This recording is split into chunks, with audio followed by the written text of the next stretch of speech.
All righty. We got a couple more. Okay, we got everybody now. All right.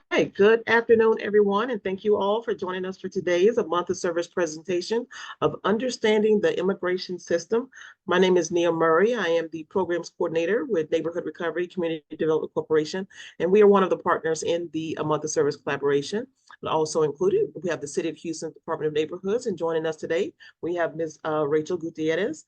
Also, on behalf of our partner with the Houston Bar Association, we have Mr. Charles Foster with Foster LLP, who will be facilitating and presenting the information for you today on immigration. Also included in the partnership, we have the Earl Carl Institute, Houston Volunteer Lawyers, Lone Star Legal Aid, Harris Central Appraisal District, and the Harris County Tax Assessor Collector's Office. And together, we all make up A Month of Service.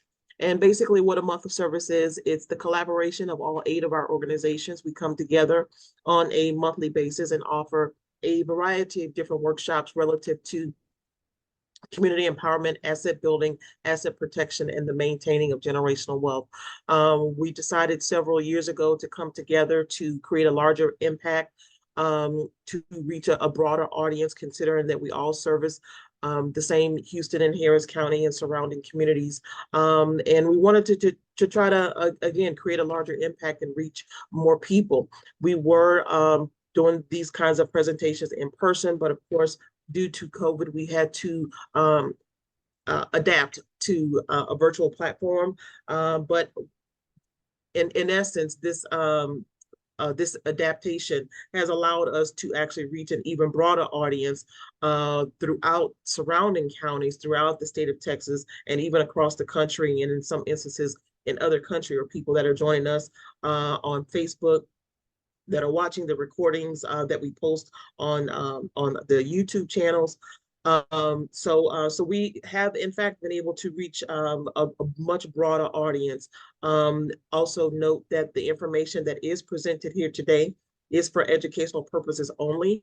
And Mr. Foster will be talking about laws and systems that are applicable for the entire state of Texas. So regardless if you're joining us just from the city of Houston or Harris County or other parts of Texas, then you'll know that this information applies to you as well.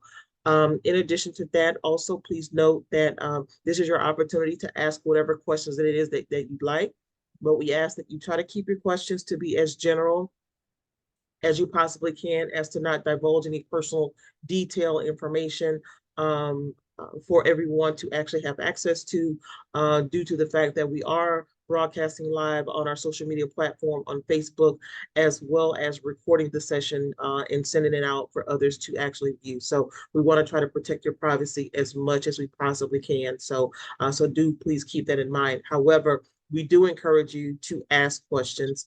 If you are joining us on Facebook, please feel free to type your questions into the comment section, and we will go over questions at the end of the presentation. In addition to that, you have the opportunity to either raise your hand and unmute yourself or type your question into the chat box if you are joining us via Zoom here today. So with that being said, thank you all for joining us and for continuing to support the A Month of Service collaboration, and thank you all for joining us. If there are other presentations that we don't currently offer that you all may be interested in, then please feel free to reach out to myself or to Ms. Rachel with the City of Houston Department of Neighborhoods and let us know, so that way we can make arrangements to try to get it put on our schedule. So with that being said, let's go ahead and get into introductions, and we'll move right on into the presentation. There's a lot of information that's going to be covering here today. And again, we want to thank you all for joining us for today. Ms. Rachel, would you like to go ahead and introduce yourself? Yes, thank you, Nia, excuse me. Good afternoon, everyone. As Nia mentioned, my name is Rachel Gutierrez. I am the Community Outreach Coordinator for the Department of Neighborhoods, Office of Neighborhood Engagement. On behalf of Mayor Whitmire and our Interim Director, Herbert Sims, I want to welcome you as well to A Month of Service. And I'm appreciative of the position that I've been placed in, because the previous person that was in this role, she has gone into retirement, and so I will be taking over in the partnership with NRCDC, with the Houston Bar, all of our partners. So I am glad to be a part of this great partnership and look forward to continuing the work of community engagement, civic engagement, and empowerment of our surrounding communities in the city. I will put my contact information in the chat. So if you do have questions, concerns, you can definitely reach out to me. But that's it for now. Thank you so much. All right. At the end, also, we'll do another follow-up, Rachel, so that you can actually kind of read your information so that everybody that's joining on Facebook or what have you, if they can't see the chat, then they'll at least know how to contact. Okay, Mr. Foster, go ahead and introduce yourself and move right on into your presentation. Okay, thank you, Nia. Rachel, it's a pleasure to have this opportunity to speak at the request of the Houston Bar Association for a AMOS workshop, where the title says Understanding Immigration. So I could not think of a topic that would be more timely because it's in the news every day. In fact, as I was listening, I was also watching a screen on one of the CNN saying that immigration is the #1 political issue in the country today. And I would say that it's greatly misunderstood. So hopefully when I finish, everyone will have a better understanding. So as Nia said, I'm Charles Foster. I'm chairman of Foster LLP, which is, I think, technically the largest immigration law firm in the state of Texas. We have 140 people doing immigration every day. And this is something that I have focused on through most of my career. I hate to admit it, so I practiced immigration law for more than 5 decades. And during that time, I've been extremely active. I was an adjunct professor of immigration law, where I taught immigration law for a number of years at the University of Houston Law Center. I was asked by the governor of Texas to head a task force on immigration. The last time Congress passed a major immigration bill, I headed a Texas task force, testified before Congress, and believe it or not, that was in 1986. And that's one of the big points I'm going to talk about, how long it's been before Congress has done anything meaningful in immigration and why that has happened. Along the way, I served as a senior policy advisor on immigration to President George W. Bush. I was policy advisor on immigration to President Obama. In both cases, I helped for George W. Bush develop what we call the basic bones of structure of comprehensive immigration reform. Later, I worked with President Obama's team on that, where we developed that legislation. I worked for several would-be presidents, including Senator John McCain, Governor Mitt Romney, and Secretary Hillary Clinton, all as their immigration policy advisors. So I mention only this to let you know that this is a topic I know something about. I've been involved for many years. But more important, I often have to answer the question, why? I grew up on the Texas-Mexican border near McAllen, Texas. So I always say I got immigration in my DNA. I've crossed that Rio Grande River multiple times on my own, embarrassingly. I've carried guns across to go hunting. I went across to go exploring. I didn't think anything about it as a kid because the border at that time was truly wide open.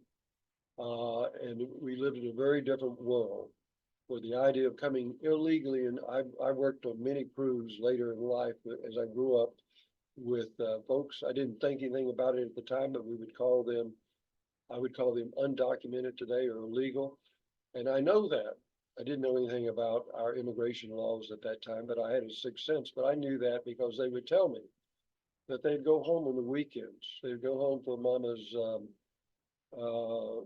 cumpleaños, or what they say.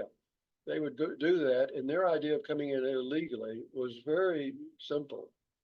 They would get to the bridge, walk under the bridge, they would look up and they would see the inspector at the bridge talking to someone, and when he was busy, they would simply walk under the bridge. Those were sort of bygone days. Today, that border has been militarized. We have whatever that number of Border Patrol agents that existed when I grew up, when I was in junior high and high school, it's been increased by hundreds of percent. In fact, every president in the United States can brag that they have significantly increased the number of Border Patrol agents. Now, I'm going to talk to you about what's happened to immigration. If you know a little bit about American history, through most of our history, we had no significant immigration laws. We were trying to fill up this vast continent of ours. It was called Manifest Destiny. The shipping lines, the railroads wanted people to come. They were making money off of that. Some of you may have gone to Beaumont, Texas. That was a project to bring immigrants here from Europe. And so if you look at the propaganda trying to get immigrants to come, they painted Beaumont as a idyllic, beautiful area, like Austria. What does the word Beaumont mean? That's French for beautiful mountain. Well, if you've ever been to Beaumont, Texas, you know there's no beautiful mountain. So for most of our history, we were trying to get people to come here, and we had very little need for enforcement because there were no immigration laws. Now, people today look back on our immigration history with a very idyllic, at the turn of the prior century, the 1900s. They look at Ellis Island, which is now a national monument, which was a huge quarantine station. When we did have immigration laws, going back to the 1900s, it was primarily when all those people were coming in the 1900s that have been depicted in movies. Even if you look at the movie Godfather, you'll see that. There was a quarantine station to see if the person had any contagious disease or unable to work. And that's when we had mass immigration, particularly from Southern and Eastern Europe, Catholic immigration, Jewish immigration.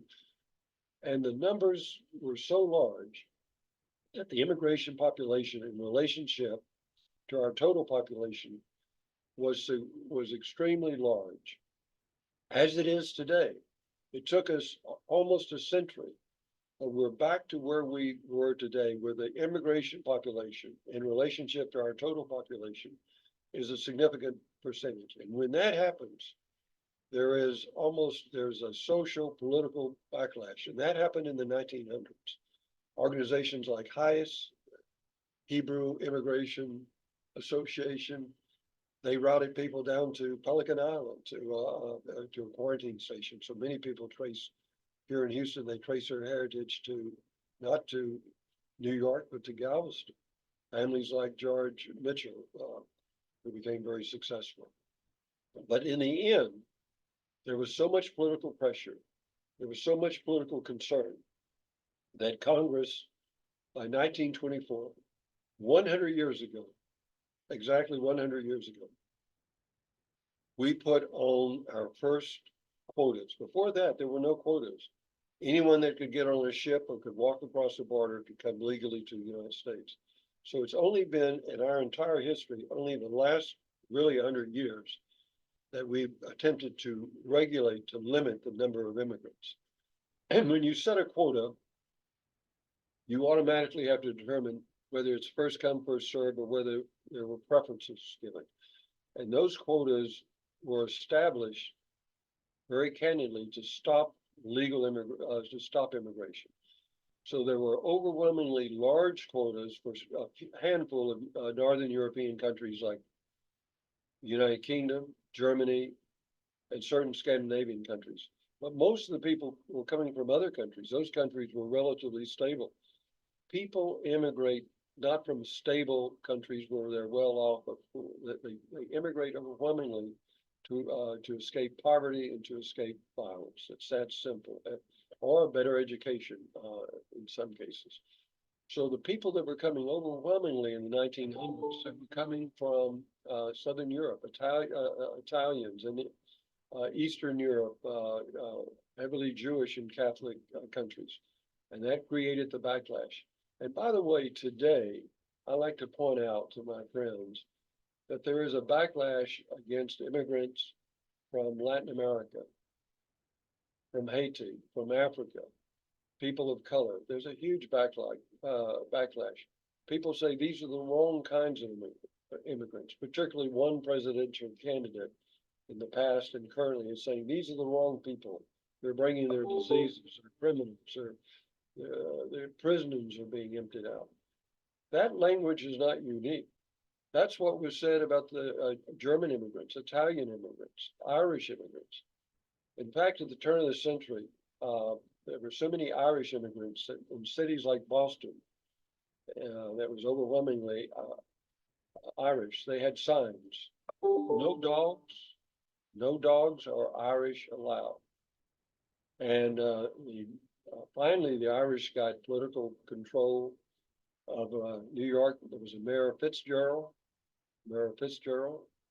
the maternal grandfather of Senator John Kennedy, and he ran for president of the United States on the grounds that he would make our immigration laws more fair to the world, because our immigration laws were so restrictive that between 1924 and 1968, I'll explain to you what happened in 68, we had a pause.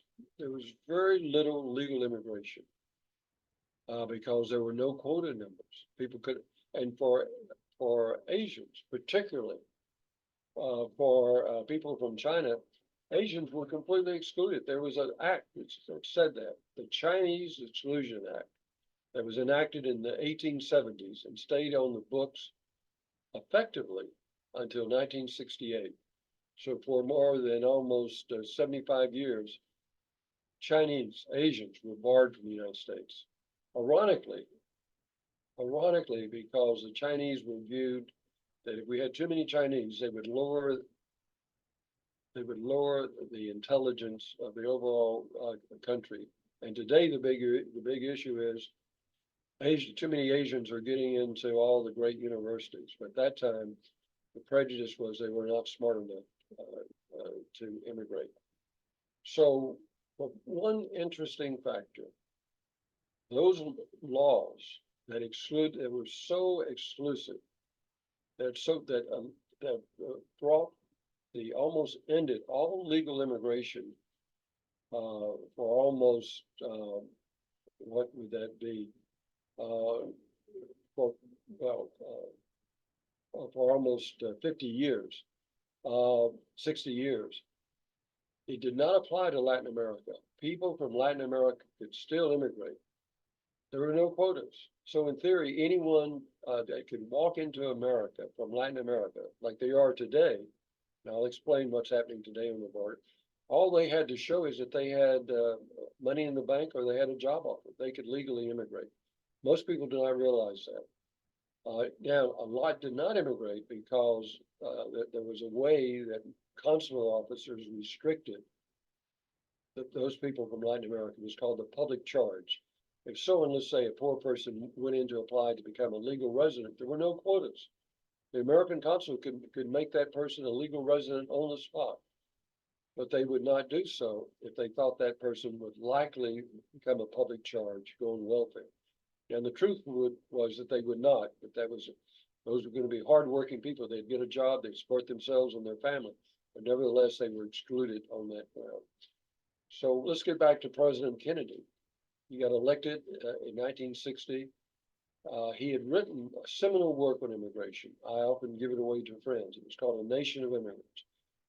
Big priority of his was to amend our immigration laws to open up our immigration system to other countries on a fair basis. But as you would know, I'm sure, on November 22nd, 1963, he was assassinated. And his vice president, who had been U.S. Senator from Texas, Lyndon B. Johnson, became president of the United States. That was a tragedy. But the truth was that Lyndon Johnson, given his political acumen, his political skills, his drive, he was able to pass legislation that there was no way in the world that it would pass under President Kennedy. He passed the 3 major civil rights acts. He passed Medicare, Medicaid, first federal aid to education. He did so much. He really was responsible for the US space program, for man landing on the moon. But for me, as an immigration lawyer, the most important thing was he was able to pass the 1965 Immigration Act that went into effect in 1968 as far as the quota provision. And that law, now I'm going to tell you what our immigration law is, because it created the basic framework for immigration today. And most people do not understand that. Now, I've talked to tens of thousands of people over the year, and I explain it this way. Today, no matter who you are, whether you're the Emperor of Japan or the King of England, it's the same. People can legally immigrate through family, through a close family relation, through employment by proving the unavailability of any U.S. qualified worker, through asylum, political asylum, that's what's happening on the U.S. border, or through investment. That structure was created in the 1965 Act that went into effect in 1968. Now, the important thing is the quotas, all of a sudden, until 1968, Northern European countries had huge quotas, like the quota at that time for United Kingdom was 65,000 a year. For Germany, 58,000. For a few Northern European countries. But under the Johnson's legislation, that was equalized. By the way, the quota for all of China, a country of a billion people, was 100. 100 per year versus 68,000 per year for the United Kingdom. So, but that was equalized. From there on, you were able to immigrate to the U.S. if you had the proper family relationships, job skills, or you could make an investment, or you could qualify for asylum. And when that legislation was passed, the floor leader in the Senate was none other than Senator Ted Kennedy, the brother of former President John Kennedy. And he said that this legislation would make a major impact. And what he meant by that was that these people, the others, people from Southern Europe, particularly from Asia, from China, from India, they wouldn't be able to immigrate because you could not immigrate unless you, 70% of the people had, for which there were quotas, you had to have an immediate or close relationship with a spouse that's a U.S. citizen or a legal resident, with a parent that's a U.S. citizen, with an adult child that's a U.S. citizen or permanent resident, or with a sibling, a brother or sister that's a U.S. citizen. And they said, look, these people from India and China and elsewhere, they don't have those relationships. But if you were, like I started practicing here in Houston in the early 70s, I could count the number of Chinese restaurants on one hand. Today, there may be several thousand. What happened? Right? Students from China, from India and elsewhere, they were able to immigrate. They could go to school here, they get a job offer, and they immigrated through employment. Why? Because the quotas were wide open. Before that, there were no numbers. They could not legally immigrate. So literally the face of America changed certainly in terms of immigration from Asia.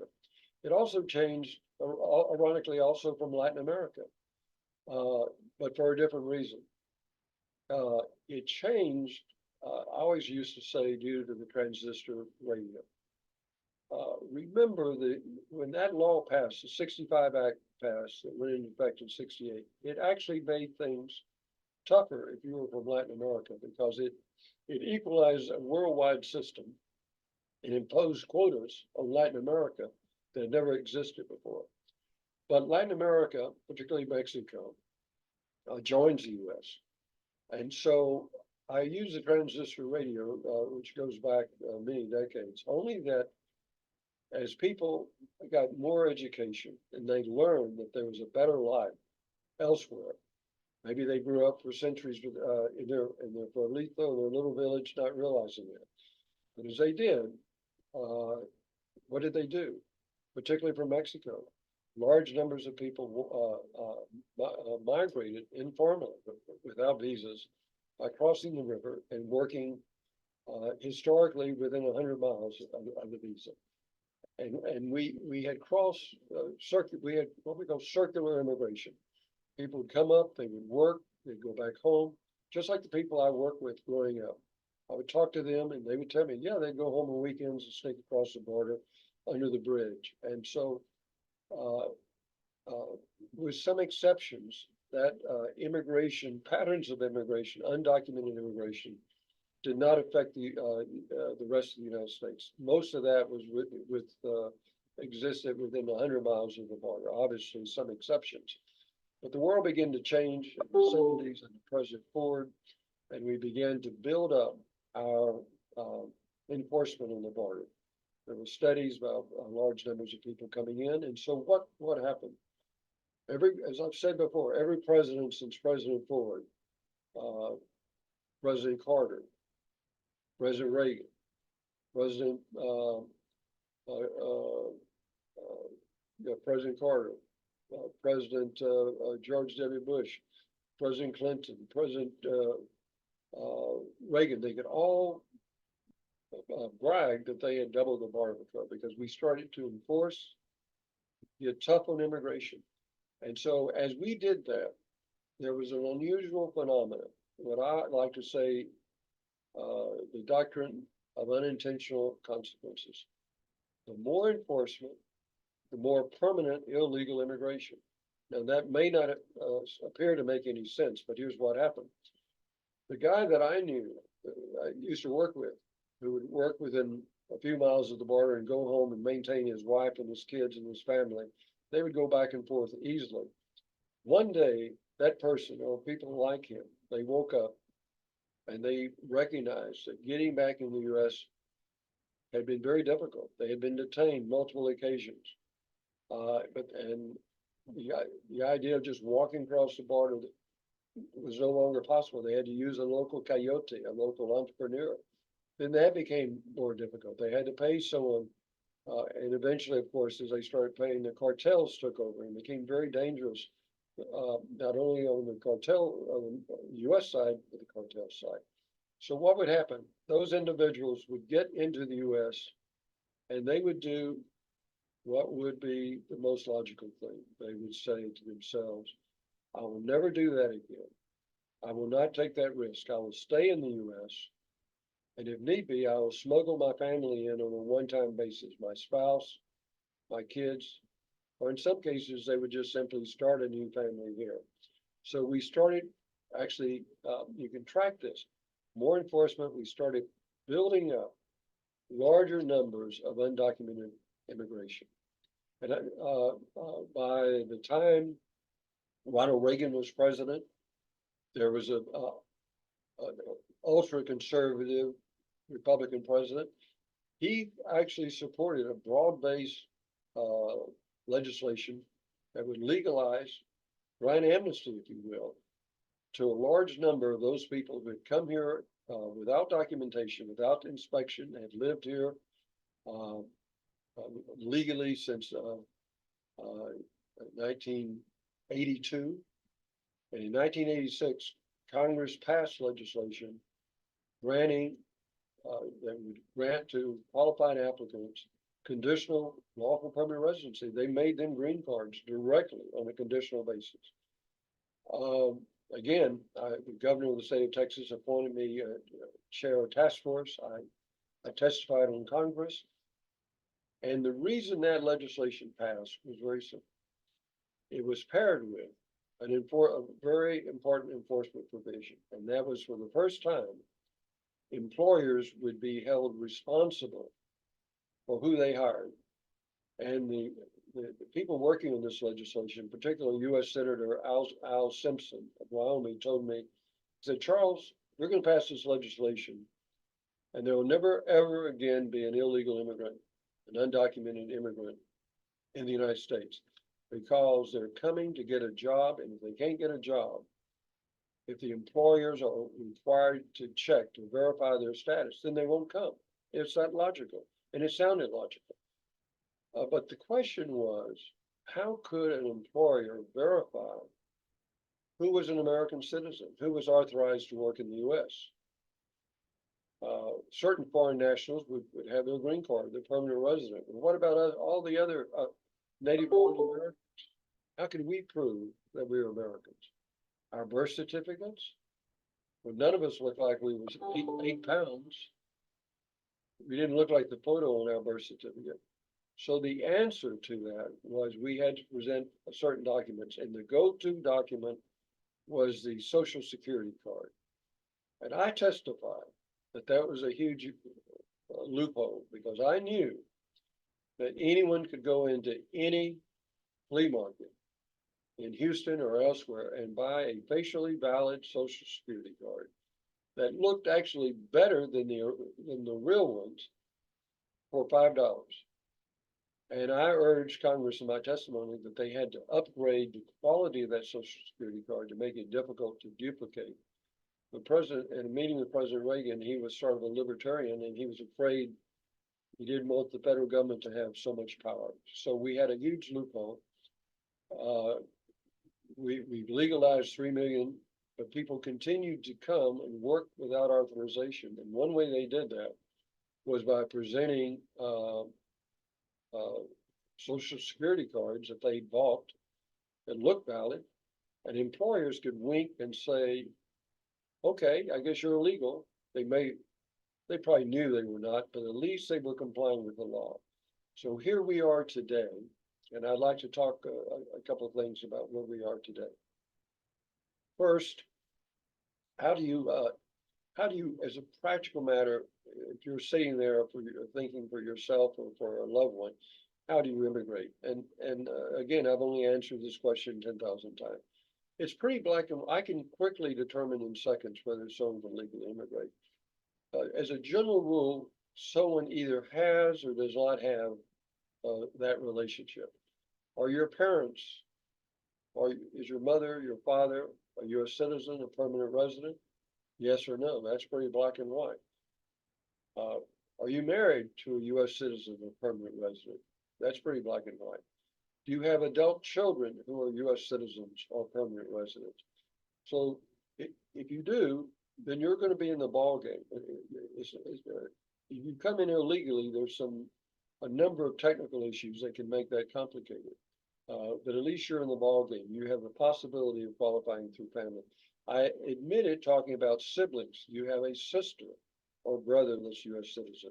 And one of the reasons I admit that is under our quota system, there's been a fairly consistent backlog under that quota of 14 to 15 years. So when I tell people, good news, you can qualify for your sister or brother, but you have to wait 15 years, most people will look for an alternative. Now, one more thing I'd like to talk about, the spouse. That is, having a U.S. citizen spouse can be the most direct, easiest way to legally immigrate. I know it. Many people know it.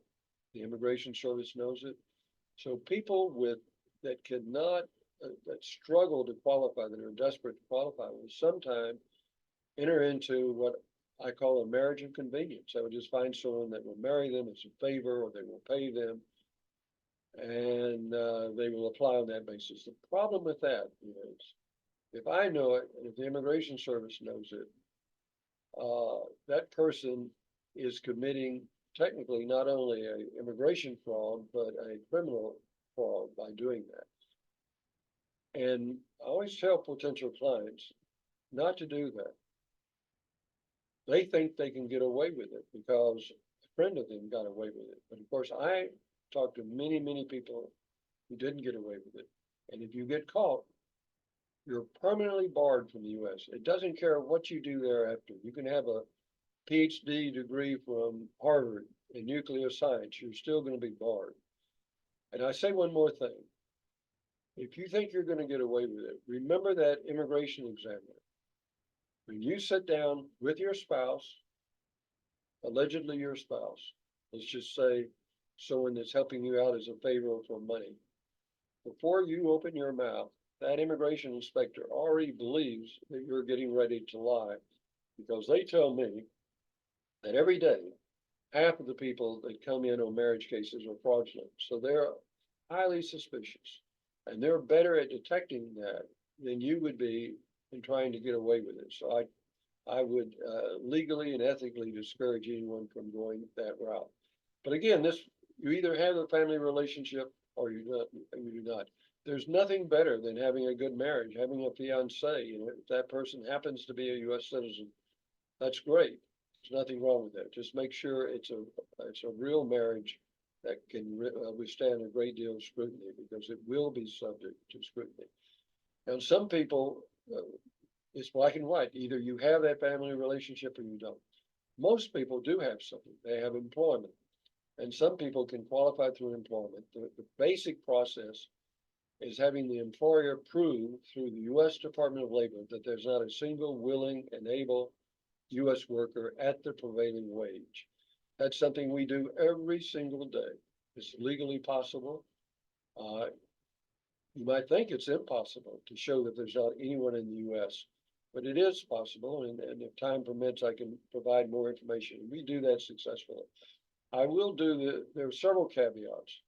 You can only do this if you have a willing, enthusiastic employer that's willing to support you through the process. That's the most important, because it is a process in the name of that employer, existing or would-be employer. So if they're not fully cooperative, then trying to handle these cases becomes an impossibility.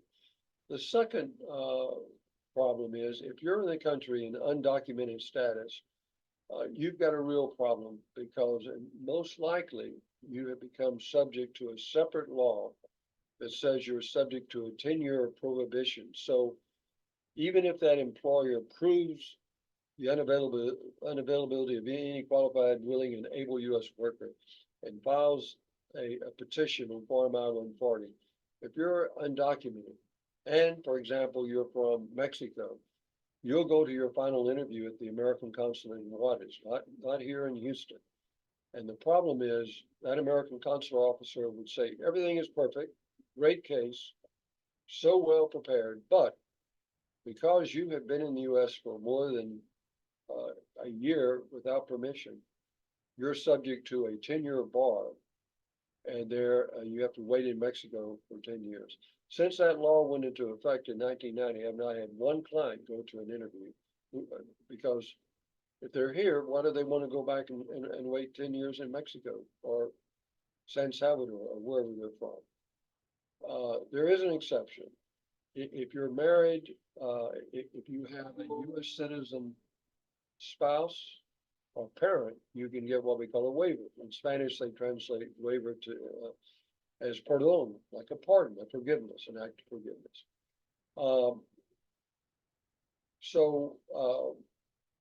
Again, family, employment.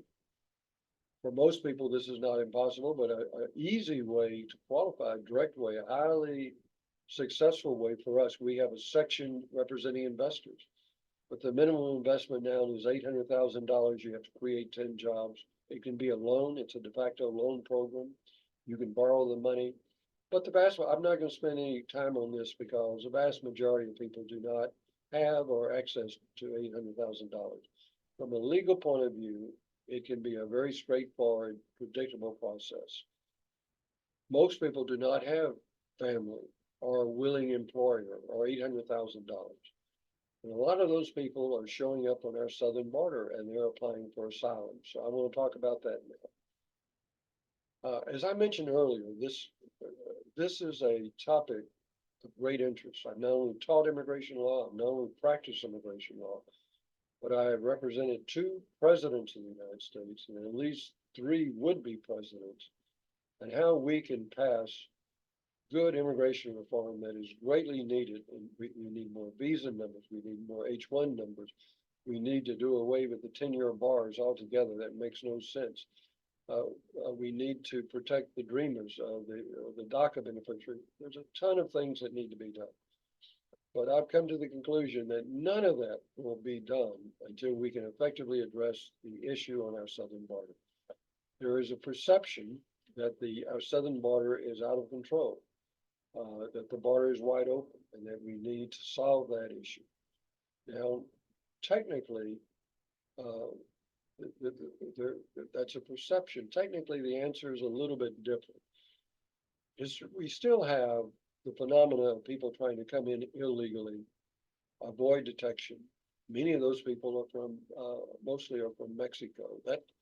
That's a phenomena that I grew up with. I've known all about that over the years.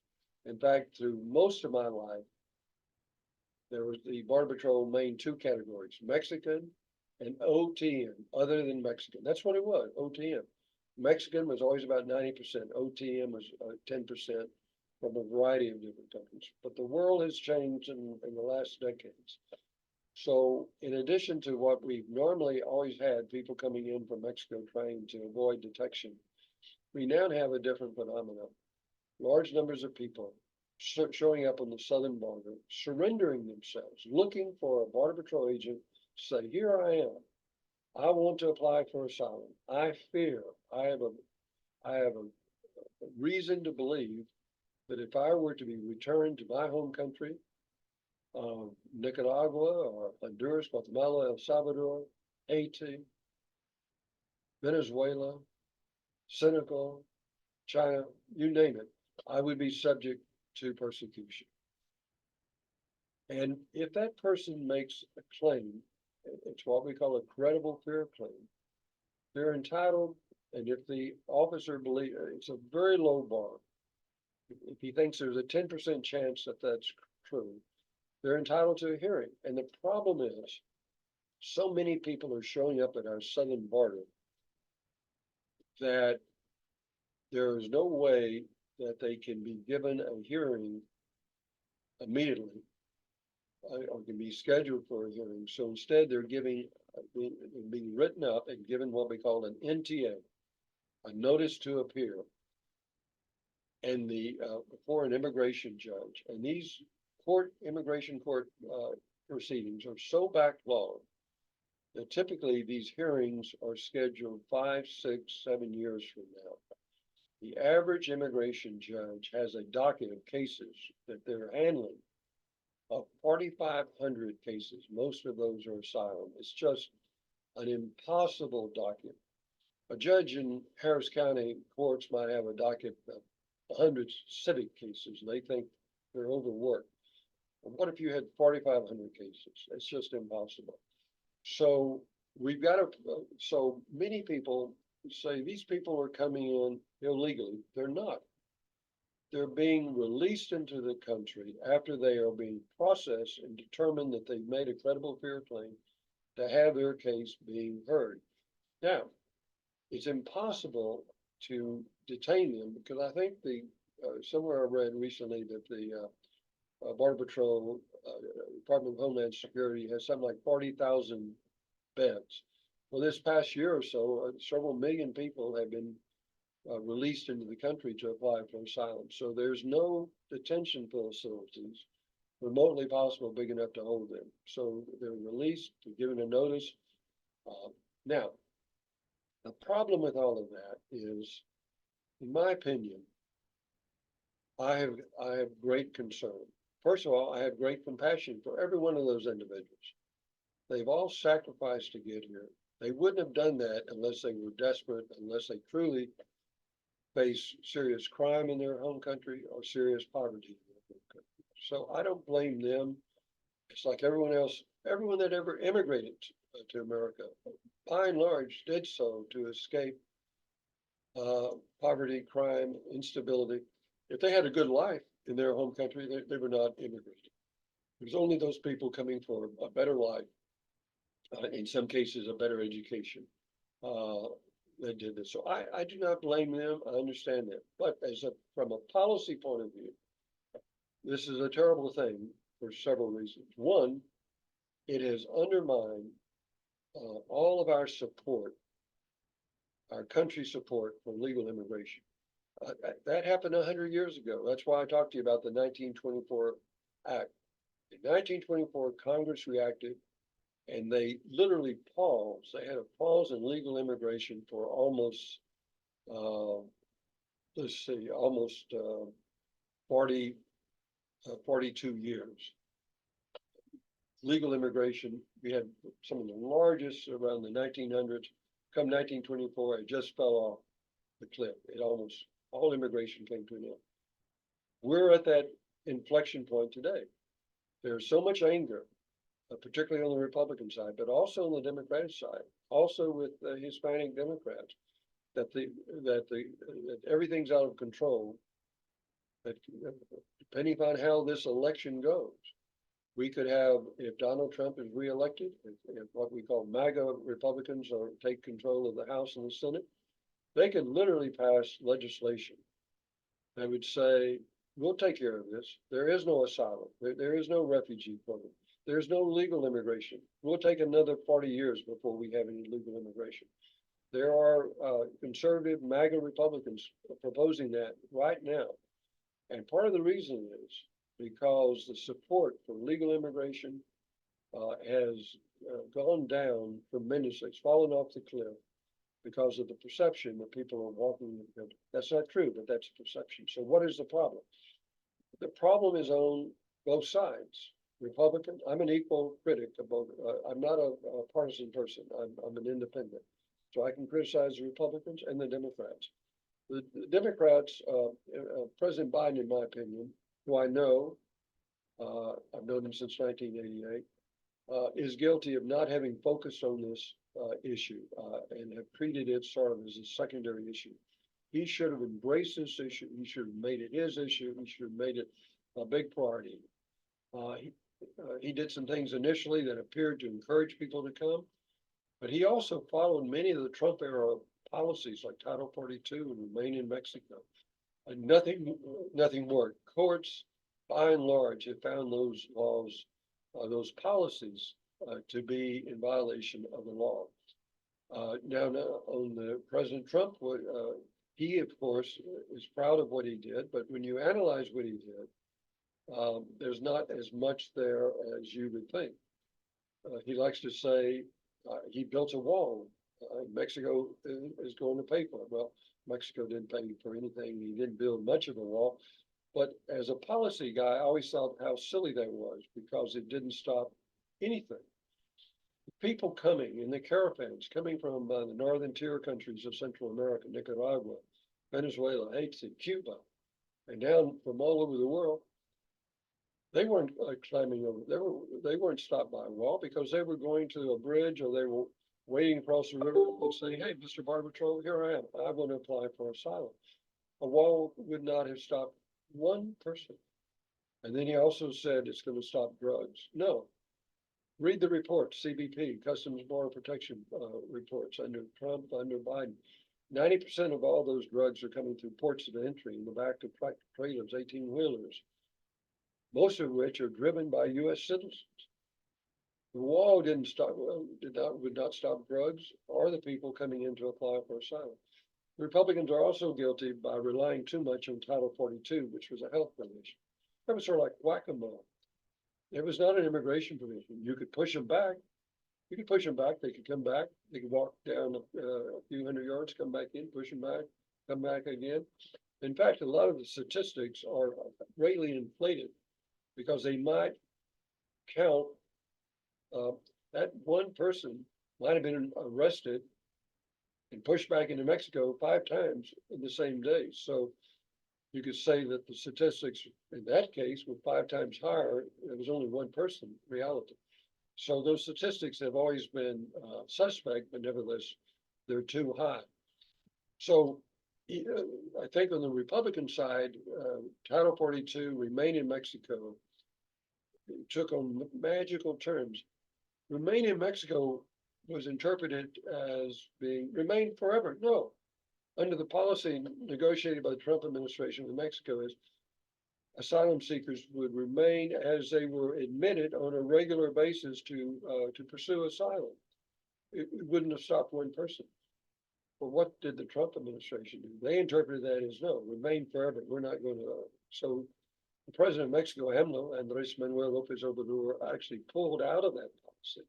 And besides, it was enjoined by I think the 11th or the 9th Circuit. So the Republicans going around saying remain in Mexico, Title 42, as if it's some sort of magical fix it. None of that's true. Worse, in my opinion, is the governor of Texas, the governor of Florida, the Speaker of the House, Michael Johnson, and former President Trump. What do they say? The border's wide open. Look, the border's wide open. I've heard them say on television 100 times, the border's wide open. Well, actually, they may not intend it. They may not think about it, but they should. By doing that, they're encouraging people to come. Why do people come? There are push factors in their home country, poverty, crime, and they're pull factors. The biggest pull factor always is the US economy, to get a job, to have a better life. So when you say the border's wide open, come up here and I'm going to provide you with free bus transportation to Martha Vineyard, Washington, D.C., New York, Chicago, they may not realize it, but by the way, the cartels clearly are going around the world and other groups on social media, Facebook, they're using clips of that saying, we'll help you, pay us $10,000. We have a path to get you there. And look, here's the governor of Texas welcoming you, telling you the border's open and bus transportation is available. Now, they don't intend that. But as a lawyer, I happily joke and say that there's this section of the law called aiding and abetting, which makes it a crime to encourage someone to enter illegally and to provide them a benefit, such as a free bus ride. So the Republicans are also guilty. What we need to do is focus on legislation that would, in a humane, fair, compassionate way, address that issue. I've worked on that for some time. I was very proud of the fact that I came up with a proposal once I did that would amend our asylum laws. I worked with a lot of very good immigrant rights groups to make sure they were on board, including the National Immigration Forum. In fact, they gave me an award for my work, both in Washington and later here in Houston. And I tried to get 2 congressmen to introduce that. Before that happened, that got that model that I have, and someone wants to know how that worked, but essentially it would be to simplify the system.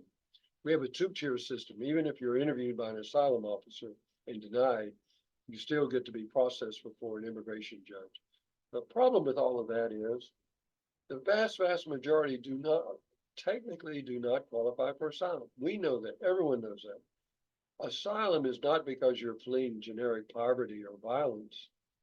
It's because you would be singled out and persecuted by the government because of your religion, because of your political preference, because of your sex.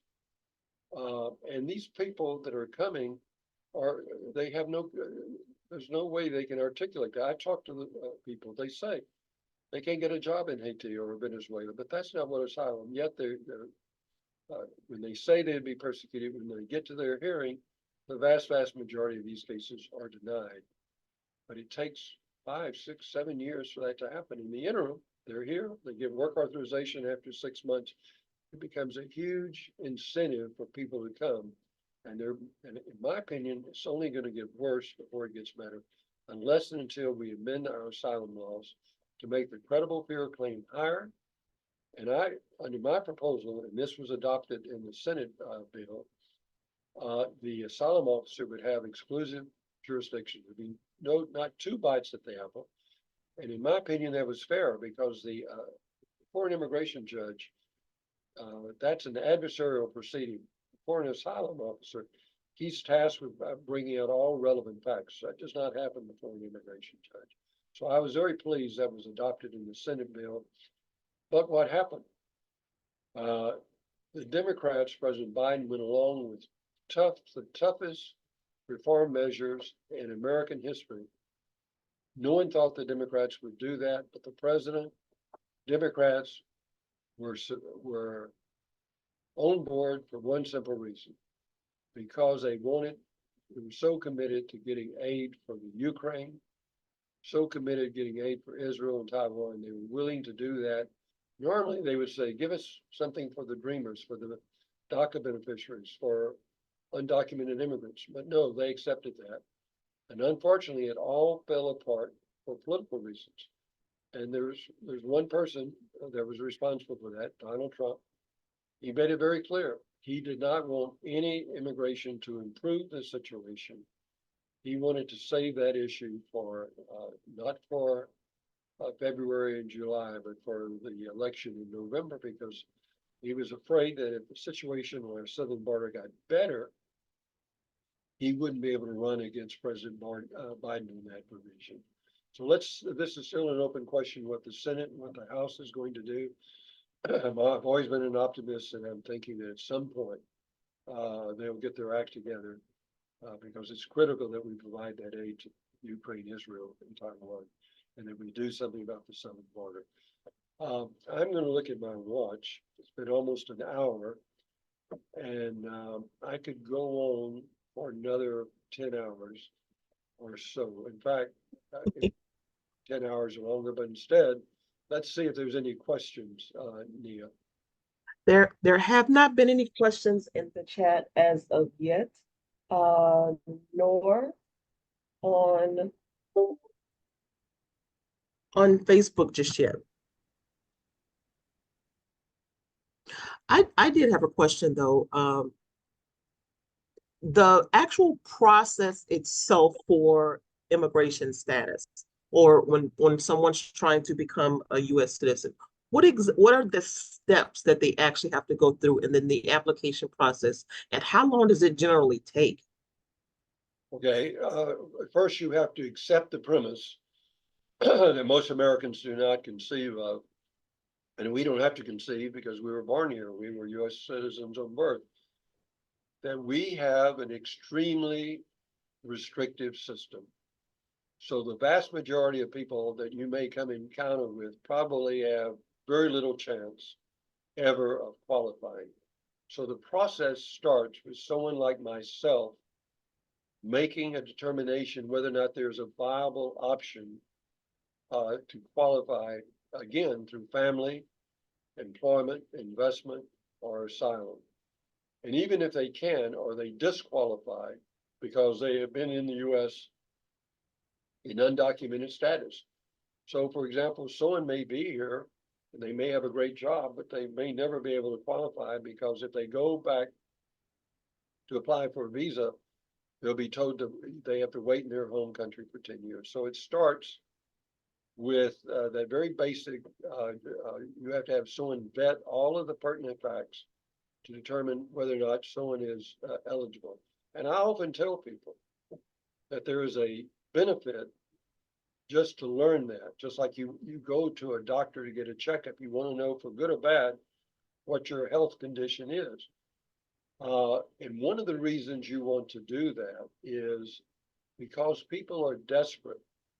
There are industries right here in Harris County of so-called notario públicos, particularly on the east side, on Navigation on Canal Street. You can go into those shops and they will get you your papers. All you got to do is pay them so much a month. But all of that is fraud. They're selling what I call immigration magic. They have no capability. And in many cases, they take someone's case that was bad to begin with and they make it worse. So that person needs to, just like you would if you had a medical concern, you want a professional, a licensed attorney who is board certified in immigration law to make a determination at the very outset whether or not you have a case to qualify to become a lawful permanent resident of the U.S., a green card holder. To become a citizen, to become naturalized, you first have to become a green card holder. Once you become a green card holder, a lawful permanent resident, then 5 years later you can file to become a naturalized citizen of the U.S.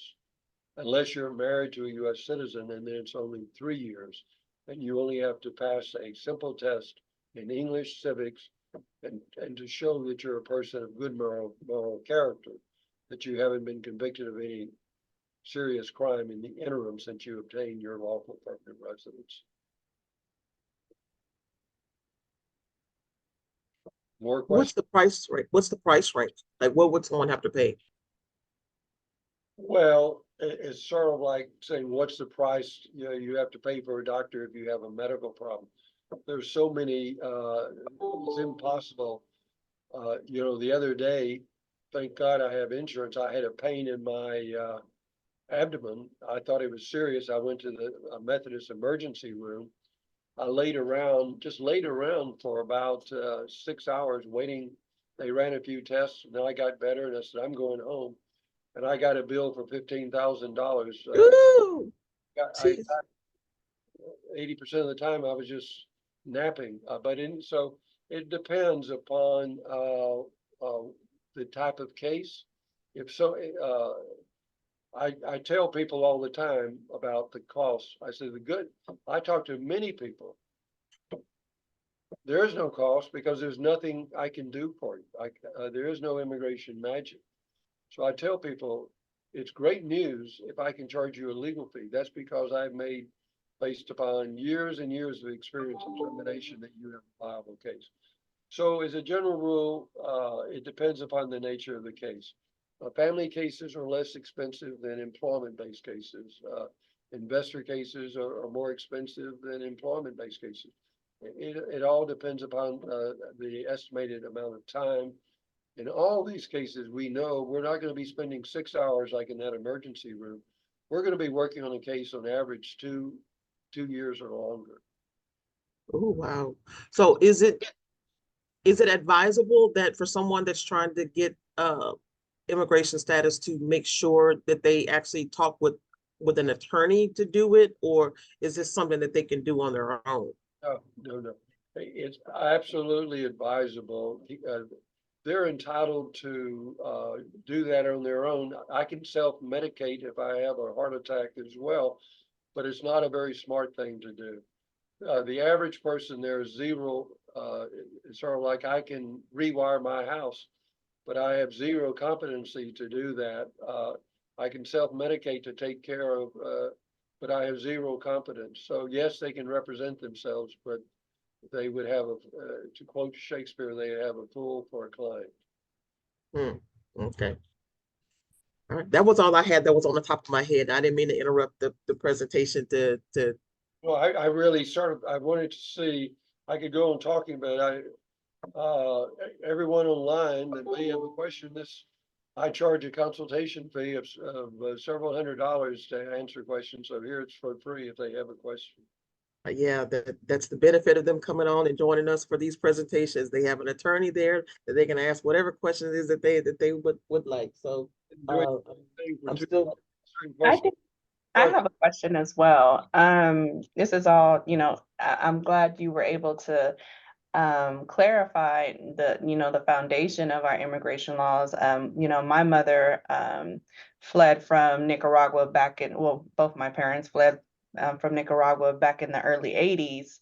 And to see, some of the terminology that you mentioned that was used back then versus how it's changed to what it's used now, but it's just interesting to see not much has changed as far as the overall. Would have guessed your parents coming in the 80s qualified for political asylum. Yes, correct. Yeah. So I had a question about the recent sponsor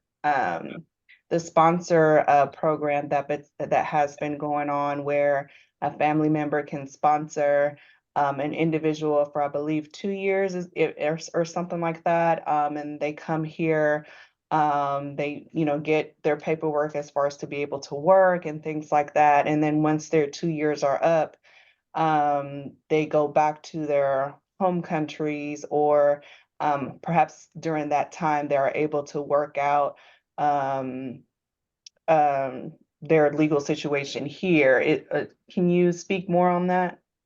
And so, as I've told you, President Biden, in his effort to do something about the real problem and the political problem of large numbers of people overwhelming immigration at the border, he instituted what we call a parole program of 30,000 a month that was restricted to 4 countries: Nicaragua, Cuba, Haiti, and Venezuela.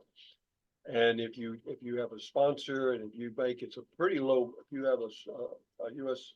sponsor, and it's a pretty low bar. If you claim that you cannot return to your home country, you can be, as you say, paroled into the U.S. Now, this has become a big political issue in where there's been a fight.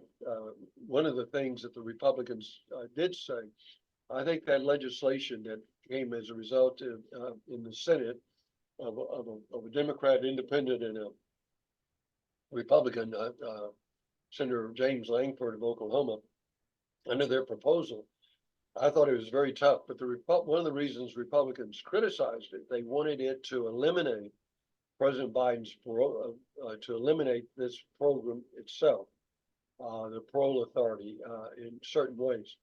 So that exists. Again, it's restricted to those 4 countries, and those individuals who use that program, they should, because it's a hell of a lot better than coming to the border. That's a very risky. And number 2, it's just a matter of time before that's going to be eliminated, in my opinion. It'll either be eliminated by the courts or by legislation. Was that all you had, Rachel? I'm sorry. Yeah, what is the, well, I guess you just answered the question as far as there is no set time expiration for that program as of yet. It's just whenever they decide in legislature to go ahead and move to eliminate it, correct? And again, no one knows what legislation, if any, will pass. I strongly hope it does pass. I think the president may accept some restrictions on the parole. We've used that parole authority at the end of the Vietnam War. We used it with Afghanistan, bringing people in from Afghanistan, from Ukraine, and it was not as controversial as it became when he was using it from people coming in from Latin America. And some people said that's it was okay for people to come from these other countries, but why not from Haiti and Venezuela and Nicaragua? Very interesting. Another question here in the chat.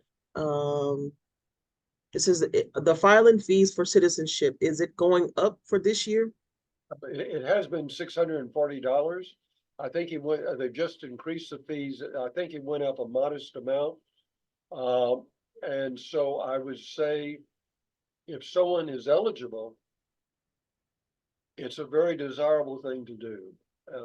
I'm assuming that person is a lawful permanent resident, a green card holder. And that gives that person a right that we have, Rachel, Mia, to be here forever, work forever, travel. And so many people think citizenship is, well, I don't really need it. I can do everything I want to. But there's significant advantages. You'd be surprised at the number of people I have either said or talked to. If you had only become a naturalized citizen, they got caught up in something that was illegal. And I'm interfacing with their top-notch, some of the most famous criminal lawyers. And the big issue is the criminal lawyer has worked this out. He has an easy plea agreement. The client's happy. It's a slap on the hand. But because they're a permanent resident, they cannot take that plea agreement because it's going to make them deportable from the U.S., that conviction. So the big issue is always immigration. But so one reason you want to naturalize is you don't want to risk deportation in the case you have a criminal conviction. Now, most people would think, as you would think, they'll never be convicted for a criminal act. But every single criminal that's convicted, they thought that too before they were. No one ever thinks, oh, I'm going to be convicted of a crime and therefore I'm going to go do this. No, everyone thinks it would never happen to them. The second thing is, of course, they can vote. And for some people, there's significant tax advantages under our U.S. tax code. So all of those reasons, they should think about naturalizing if eligible.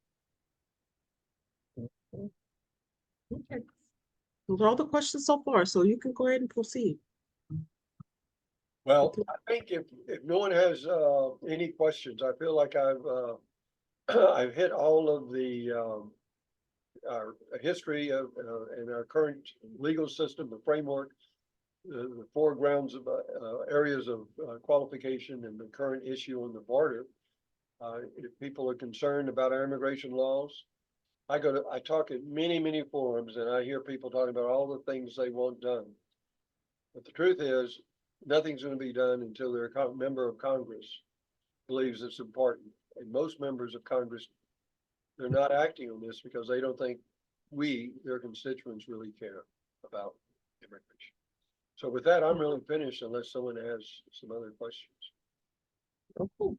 I keep checking Facebook just to be on the safe side, but I don't see any questions here either. And there haven't been any that were emailed to me in advance. So I do believe that is it. Well, I've enjoyed the opportunity to talk. If anyone wants to contact our law office, they can go online. The firm is Foster LLP. If you ever want me to do this again, I enjoy talking about immigration. I do it multiple times a day. So thank you. Okay. If someone wanted to contact your office, what number can they call? Or just The firm is Foster LLP. They can go online. The best telephone number is 713-335-3904. Or send me an email. I love emails. My name is Charles Foster, so my email is cfoster@fosterglobal.com.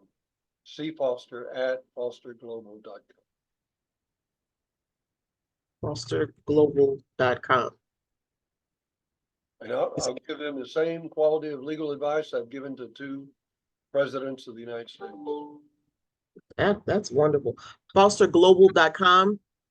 Yeah. Okay. I'm putting the information in the chat as well. Rachel, did you want to go ahead and give your contact information as well? So if someone wanted to contact you or Department of Neighborhoods, then you can let them know. Absolutely. My contact information is Rachel, RACHEL .Gutierrez, GUTIERREZ @HoustonTX.gov. Again, that's Rachel with the EL .GUTIERREZ @HoustonTX.gov. And my phone number is 832-393-0887. Again, 832-393-0887. Okay. We've got a couple of other events that are coming up this week. Tomorrow, we've got the Money, Health, and Wealth, the budgeting segment, getting control of living beyond your paycheck. So you don't want to miss that presentation. That's tomorrow at 4 p.m. via Zoom.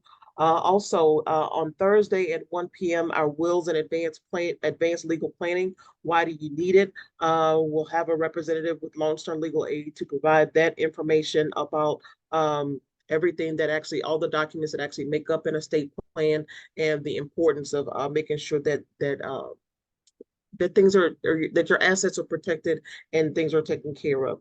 And then we've got our first time home buyer education class that NRCDC will be hosting on Saturday, the 9th from 9 a.m. to 3 p.m. It is one of the HUD certified classes that allows participants to apply for any of the down payment assistance programs that are available out there. So a lot of great information for interested home buyers.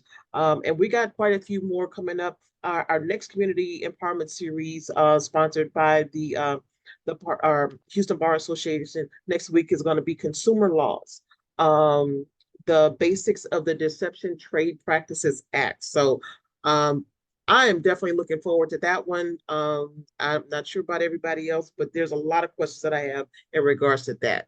So, Mr. Foster, once again, thank you very much. We certainly appreciate you taking the time out this afternoon and providing this information about the immigration system to the residents and the communities throughout the area. We really appreciate it, and thanks for the Houston Bar Association as well. So, My pleasure. all right. without any further ado, then I think that we will give you all the remainder of your time back for this afternoon.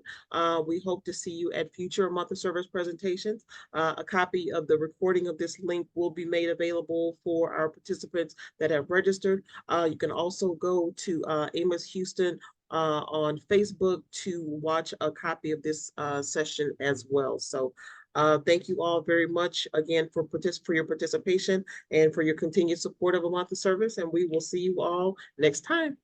Have a good afternoon.